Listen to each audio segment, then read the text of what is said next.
Hi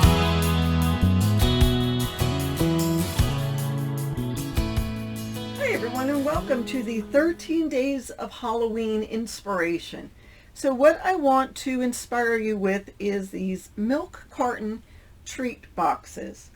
I made them last year and I do have a tutorial, so I will put the link in the description box. Oops, there's the little tag. And either you can close them with a piece of ribbon, or in this case just curling ribbon, or you can just use a little teeny little clothespin to hold those closed. Or you could probably staple them, I guess, if you wanted to, but I wouldn't want someone to rip into it and get a staple cut, but that's just me. And I did this two ways. Either I scored the black or orange paper and added the pattern paper, or I just scored the pattern paper. It depends on how well your pattern paper folds.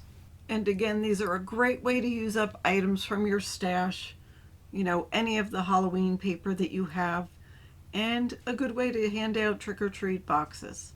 They're so cute, and you could put in, you know, 5 or 6 little pieces of candy. I mean, not a ton of candy, but it would be fun. You can give them out to the neighbors.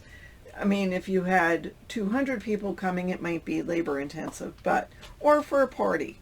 So anyhow, I do have the tutorial listed in the description box below, and what I'm doing is going back to some of the projects I've made in the past to just show you different things that I've made, and hope that if you have the same paper from in your stash, you can use it as well and make some cool stuff for Halloween.